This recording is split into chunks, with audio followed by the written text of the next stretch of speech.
NEET പരീക്ഷാ ചോദ്യപേപ്പർ ചോർച്ചയിൽ കൂടുതൽ കർശന നടപടികൾ ഉണ്ടാകുമെന്ന് പ്രധാനമന്ത്രി നരേന്ദ്രമോദി. കുറ്റവാളികൾക്ക് കടുത്ത ശിക്ഷയും അതിവേഗ വിചാരണയും ഉറപ്പാക്കും. കരട് ബില്ല് കേന്ദ്രമന്ത്രിസഭ രൂപം നൽകും. അടുത്തയാഴ്ച പാർലമെന്റിൽ ബിൽ കൊണ്ടുവരുമെന്നും പ്രധാനമന്ത്രി നരേന്ദ്രമോദി വീഡിയോ സന്ദേശത്തിൽ അറിയിച്ചു. പ്രധാനമന്ത്രിയുടെ പ്രഖ്യാപനത്തിന് പിന്നാലെ സോനം വാങ്ചുക് നിരാഹാര സമരം അവസാനിപ്പിച്ചു. എന്നാൽ ജന്തർ മന്ദറിൽ സമരം തുടരും എന്നാണ് പാറ്റ പാർട്ടിയുടെ നിലപാട്. അതേസമയം CJP പ്രതിനിധി സംഘം ഉച്ചയ്ക്ക് കേന്ദ്രമന്ത്രിമാരുമായി ഇന്ന് ചർച്ച നടത്തുമെന്നും വിവരമുണ്ട്. मैं जानता हूं कि पेपर लीक ये कोई मामूली विषय नहीं है. लाखों विद्यार्थी और उनके अभिभावकों के लिए बहुत ही पीड़ादायक है और इसलिए पेपर लीक घटना से अब तक पिछले 2.5 महीनों में अनेक विध कदम उठाए गए. गुनहगारों को पकड़ा गया है, वे जेल में पड़े हैं. मैंने आज फास्ट ट्रैक कोर्ट के लिए विभागों को निर्देश दिए थे.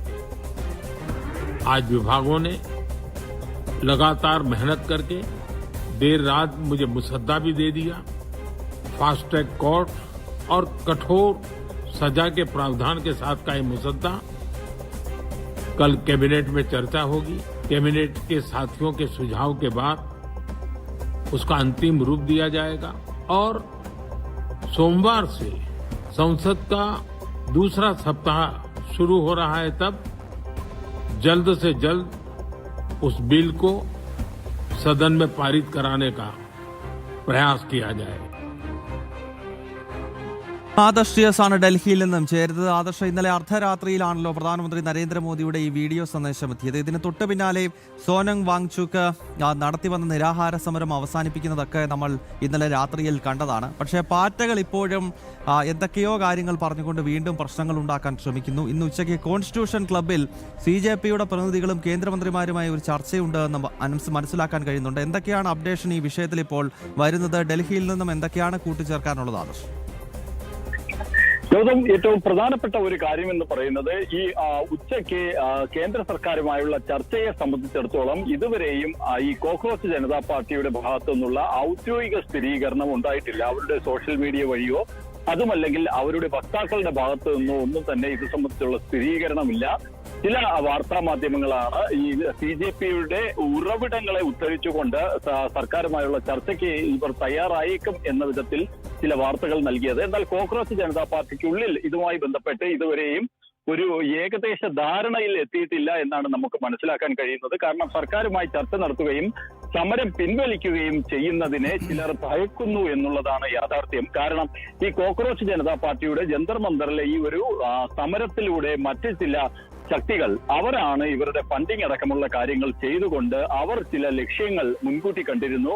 ആ ലക്ഷ്യങ്ങളിലേക്ക് എത്താതെ ഈ സമരം അവസാനിക്കുന്നതിനെ ഇത്തരത്തിലുള്ള ശക്തികൾ അംഗീകരിക്കുന്നില്ല. അതുകൊണ്ട് തന്നെയാണ് ഇത് സംബന്ധിച്ചുള്ള പ്രഖ്യാപനം വൈകുന്നതും ഇവർ ഇപ്പോഴും സമരം തുടരുന്നു എന്ന് പറഞ്ഞുകൊണ്ട് ജന്തർ മന്ദറിൽ ഇരിക്കുന്നതിനുള്ള കാരണവും അതുതന്നെയാണ്. കാരണം ഇവരെ സംബന്ധിച്ചിടത്തോളം ഈ കോക്രോച്ച് ജനതാ പാർട്ടിയെ സംബന്ധിച്ചിടത്തോളം അവർക്ക് വിദേശത്ത് നിന്നടക്കമുള്ള സഹായങ്ങൾ കിട്ടുന്നു. സമൂഹ മാധ്യമങ്ങളിലൂടെ വിദേശത്ത് നിന്നുള്ള ചില ഹാൻഡിലുകൾ, പ്രത്യേകിച്ച് പാക്ക് ഹാൻഡിലുകൾ അടക്കം ഇവർക്ക് അനുകൂലമായിട്ടുള്ള ചില സന്ദേശങ്ങൾ, ചില വ്യാജ സന്ദേശങ്ങൾ ഒക്കെ പ്രചരിപ്പിക്കുകയും ചെയ്യുന്നുണ്ട്. അപ്പോൾ അങ്ങനെ ഒരു സാഹചര്യത്തിലാണ് സോനം വാങ്ചുക് അടക്കം നിരാഹാര സമരം അവസാനിപ്പിക്കുന്ന സാഹചര്യം ഉണ്ടായിട്ടും ഈ സമരം അവസാനിപ്പിക്കാൻ കോക്രോച്ച് ജനതാ പാർട്ടി തയ്യാറാകാത്തത്. മാത്രമല്ല അവർ ഇപ്പോഴും വിദ്യാഭ്യാസ മന്ത്രി ധർമ്മേന്ദ്ര പ്രധാന്റെ രാജി എന്ന ആവശ്യത്തിൽ നിൽക്കുകയാണ്. കോൺഗ്രസും ഇതിന് സമാനമായ ആവശ്യവുമായി രംഗത്ത് വന്നിട്ടുണ്ട്. വിദ്യാഭ്യാസ മന്ത്രിയുടെ രാജി, ഒപ്പം തന്നെ ഈ പോലീസ് വിദ്യാർത്ഥികളെ തല്ലിച്ചതച്ചു, അതുകൊണ്ട് മാപ്പ് അപേക്ഷിക്കണം, ഒപ്പം തന്നെ ഈ അക്രമികൾക്കെതിരെ എടുത്ത കേസുകൾ പിൻവലിക്കണം എന്നതടക്കമുള്ള ആവശ്യങ്ങൾ കോൺഗ്രസിന്റെ ഭാഗത്തുനിന്ന് ഉയരുന്നുണ്ട്. കാരണം കോക്രോച്ച് ജനതാ പാർട്ടി ഈ സമരം അവസാനിപ്പിക്കുകയാണെങ്കിൽ അത് അരാജകത്വവാദ സമരത്തിലൂടെയൊക്കെ ഈ രാജ്യതലസ്ഥാനത്തെ സമാധാനം തകർക്കുവാൻ ശ്രമിച്ച കോൺഗ്രസിനടക്കം വലിയ തിരിച്ചടിയാകും.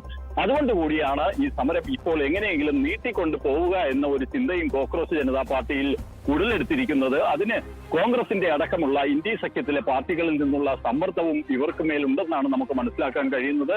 ആദർശ്, അതായത് ഈ സമരക്കാർക്കിടയിൽ ഇപ്പോൾ ഭിന്നത അതിരൂക്ഷമാകുകയാണോ? കാരണം ഈ സമരത്തിന്റെ ഒരു ഐഡന്റിറ്റിയായി നിന്നത് സോനം വാങ്ചുക് ആണല്ലോ. ഇയാളുടെ നേതൃത്വത്തിലാണ് ജന്തർ മന്ദറിൽ നിരാഹാര സമരം തുടങ്ങിയതും പിന്നീട് ഇയാളെ ആശുപത്രിയിലേക്ക് കോടതിയുടെ നിർദ്ദേശപ്രകാരം മാറ്റിയതിന്റെ പേരിലൊക്കെയാണല്ലോ പിന്നീട് സംഘർഷമൊക്കെ തുടങ്ങുന്നത്. അപ്പോൾ സോനം വാങ്ചുകിന് കാര്യങ്ങളൊക്കെ ഏതാണ്ട് പിടികിട്ടി തുടങ്ങിയിട്ടുണ്ട്. അദ്ദേഹം ഇന്നലെ രാത്രിയോടുകൂടി പരിപാടി ഏതാണ്ട് അവസാനിപ്പിച്ചു. അപ്പോൾ എന്താണ് ഇനിയും പാർട്ടികളുടെ പ്രശ്നം എന്താണ്? അപ്പോൾ ഇത് മനസ്സിലാക്കേണ്ടത് അതിനകത്ത് തന്നെ ഈ സമരത്തിന് ആഹ്വാനം ചെയ്തവർക്കിടയിൽ തന്നെ ഇപ്പോൾ വ്യത്യസ്തമായ അഭിപ്രായ ഭിന്നതയും ശക്തമാവുകയാണോ ആദർശ്? ഒരു അഭിപ്രായ ഐക്യത്തിലെത്തുവാൻ കോക്രോച്ച് ജനതാ പാർട്ടിക്ക് ഇതുവരെയും കഴിഞ്ഞിട്ടില്ല എന്നതാണ് യാഥാർത്ഥ്യം. കാരണം ഈ സോനം വാങ്ചുക്കായിരുന്നു ഈ സമരത്തിന്റെ മുഖവും അദ്ദേഹത്തിന്റെ നിരാഹാര സമരമായിരുന്നു ഈ കോക്രോച്ച് ജനതാ പാർട്ടിയുടെ സമരത്തെ മുന്നോട്ട് നയിക്കുകയും ഒക്കെ ചെയ്തത്. അങ്ങനെയുള്ള കോക്രോച്ച് ജനതാ പാർട്ടിയുടെ ഈ നിരാഹാരം അവസാനിപ്പിക്കുകയാണെന്ന് സോനം വാങ്ചുക്ക് പ്രഖ്യാപിച്ചതോടുകൂടി തന്നെ ഇവർ ഉയർത്തിയ ആ സമരം തന്നെ അപ്രസക്തമായി കഴിഞ്ഞു. പക്ഷേ ഇപ്പോഴും ജന്തർ മന്ദറിൽ അഭിജിത്ത് ദീപ്കയും അദ്ദേഹത്തെ അനുകൂലിക്കുന്നവരും സമരവുമായി ഇരിക്കുന്നു. പ്രത്യേകിച്ച് ഇടത് വിദ്യാർത്ഥി സംഘടനകളൊക്കെ തന്നെ ഈ സമരക്കാർക്കൊപ്പം അവിടെ ഈ ജന്തർ മന്ദറിൽ എത്തിയിട്ടുണ്ട് എന്നുള്ളതിൽ നിന്ന് തന്നെ സമരത്തെ പിൻവലിക്കുന്നതിനോ അതുമല്ലെങ്കിൽ സമരം അവസാനിപ്പിക്കുന്നതിനോ താല്പര്യമില്ലാത്തത് ഈ ഇടത് വിദ്യാർത്ഥി സംഘടനകൾക്ക്, കോൺഗ്രസിന്, പ്രത്യേകിച്ച് ആം ആദ്മി പാർട്ടിക്ക് അടക്കമാണ് എന്നുള്ളത് വ്യക്തമാണ്.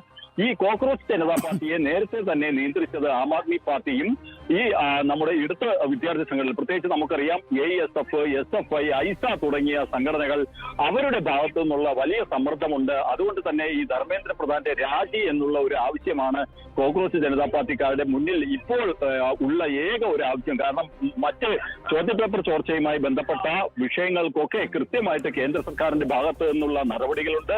പ്രധാനമന്ത്രി തന്നെ അക്കാര്യം വ്യക്തമാക്കുകയും ചെയ്തിരിക്കുന്നു. സോനം വാങ്ചുക് ആകട്ടെ പ്രധാനമന്ത്രിയുടെ ഈ വീഡിയോ സന്ദേശം വന്നതിന് പിന്നാലെ ആ നിലപാട് അംഗീകരിച്ചുകൊണ്ട് നിരാഹാര സമരം അവസാനിപ്പിക്കുന്ന സാഹചര്യം ഉണ്ടാവുകയും ചെയ്തു. എന്നാൽ ഈ ജന്തർ മന്ദറിലെ സമരം അവസാനിപ്പിക്കുന്നതിന് കോക്രോച്ച് ജനതാ പാർട്ടി തയ്യാറാകാത്തതാണ് സമരക്കാർക്കിടയിൽ ഇത് സംബന്ധിച്ചുള്ള അഭിപ്രായ ഐക്യം ഇല്ല എന്നുള്ളത് വ്യക്തമാക്കുന്നത്. കാരണം ഈ സോനം വാങ്ചുക് നിരാഹാര സമരം അവസാനിപ്പിക്കുന്നതിന് സ്വാഗതം ചെയ്യുകയാണെന്ന് പറഞ്ഞിട്ടാണ് അഭിജിത്ത് ദീപ്കെ ഈ സമരം തുടരുകയാണെന്നുള്ള വീഡിയോ സന്ദേശം പുറത്തുവിട്ടത്. എന്നാൽ ചർച്ച സംബന്ധിച്ച് ഈ സമരക്കാർ നേരത്തെ ചില ആവശ്യങ്ങൾ മുന്നോട്ട് വെച്ചിരുന്നു. ഓക്കെ ആദർശ്, എന്തായാലും വ്യക്തമാണ് രാജ്യതലസ്ഥാനത്ത് ഇന്നൊരു പക്ഷേ ചർച്ച നടക്കാനുള്ള സാധ്യതയുണ്ട്. ഉച്ചയ്ക്ക് 12:30 കോൺസ്റ്റിറ്റ്യൂഷൻ ക്ലബിൽ കേന്ദ്രമന്ത്രിമാരും CJPയുമായിട്ടൊരു ചർച്ചയുണ്ട് എന്ന റിപ്പോർട്ടുകൾ ആദ്യം വന്നിരുന്നു. പക്ഷേ ഇക്കാര്യത്തിലൊരു ഔദ്യോഗികമായ സ്ഥിരീകരണം ഉണ്ടായിട്ടില്ല. എന്തായാലും ഈ സമരത്തിന്റെ ഒരു മുഖമായി നിന്ന സോനം വാങ്ചുക് ഇപ്പോൾ സമരം ഇന്നലെ അർദ്ധരാത്രിയോടുകൂടി അവസാനിപ്പിച്ചു. പ്രധാനമന്ത്രി നരേന്ദ്രമോദിയുടെ വീഡിയോ സന്ദേശത്തിന് ശേഷമാണ് സോനം വാങ്ചുക്കും ഒരു കൂട്ടം ആളുകളും സമരം അവസാനിപ്പിച്ച് വീട്ടിൽ പോകുന്നത്. എന്തായാലും ഇപ്പോഴും ഡൽഹി പ്രക്ഷുബ്ധമാണ് എന്ന കാര്യത്തിൽ സംശയമില്ല. ഇന്ന് ചർച്ച നടക്കുമോ ഇല്ലയോ എന്നൊക്കെയുള്ള ഒരുപാട് ചോദ്യങ്ങളുണ്ട്. ആദർശ് TS ആണ് വിശദാംശങ്ങൾ നൽകിയത്.